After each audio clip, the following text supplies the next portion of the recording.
دلته به زه ستاسو د وروستیو څرګندونو یوه برخه راواخلم. تاسو ویلي چې په ډیورنډ معامله کوونکي او د هیواد د یوې برخې پلورونکي د مصالحې عالي شورا کې ځای لري. د هیواد د یوې برخې پلورونکي او په ډیورنډ معامله کوونکي څوک دي؟ آیا نومونه یې اخیستی شئ؟ موږ تاسو عملا ګورو کونړ کې چې څه تېرېږي، د ډیورنډ د کرښې په امتداد چې څه تېرېږي، صفري نقطو نه د ولسونه تاسو پوښتنه د اتمن په تماس کې اکثره ځایو کې دوی مخته راغلي دي او مهم یو نقطې چې هغه یو استراتیژیک یا حاکمې نقطې دي او بل اوبه دي، هغه اکثره د سیمې خاردار هغه خواته نیولي دي. د ولسمشر په دوران کې بعضې ورقې قراردادونه د اوسني ولسمشر ډاکټر صاحب اشرف غني د پخواني مشاور امنیت ملي بعض قراردادونه د ده تر نظر لاندې او یا د ده مستقیم هدایت لاندې هغه امضا شوي دي.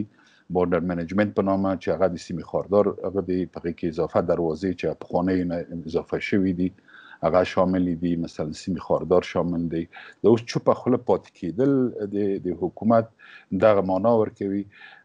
تاسو وګورئ په کوم مسایلو باندې رئیس جمهور موقف نه نیسي، اما په دې مسله کې هیڅ وضاحت نه ورکوي، ولس ته وضاحت نه ورکوي چې یا دې ووایي چې معامله نه ده شوې. زه خو په زغرده وایم چې معامله شوې ده. که دوی وایي چې نه ده شوې، مهرباني دې وکړي ولس ته توضیح ورکړي، حداقل ورته ودې وایي چې موږ زور نه رسېږي، پاکستان دا کار په خپل توان او په نظامي قوت باندې کوي. او یا دې ووایي چې افغانستان ته یې څه ګټه راوړي، آیا صلح راغلی، آیا موږ ژوند بهتره شوی بسیا شوي، آیا موږ یو واضح لیدلوری د آیندې دپاره ترسیم کړی. متاسفانه وینو چې د هر څه سره تکتیکي برخورد کیږي، د قدرت غځولو تلاشونه کیږي. نو دا خبر باندې ما ویلي دي او د دې د اثبات په خاطر باندې ما څو واره مخکې ویلي، په کمپاینو کې مې ویلي، ولس سره مې چې خبرې کړي ورسره ویلي مې دي چې دې باید پوښتنه وکړو. اما متاسفانه د حیرانتیا ځای دا دی چې اکثره سیاسیون هم په دې چوپه خوله دي او حکومت مشران هم چوپه خوله دي. بل نه تنها چې چوپه خوله دي، هغه څوک چې د دغه په ارتباط باندې غواړي وضاحت لاسته راوړي او دوی نه تقاضا کوي چې تاسو وضاحت ورکړئ، هغه تهدیدیږي، هغه ترټل کیږي.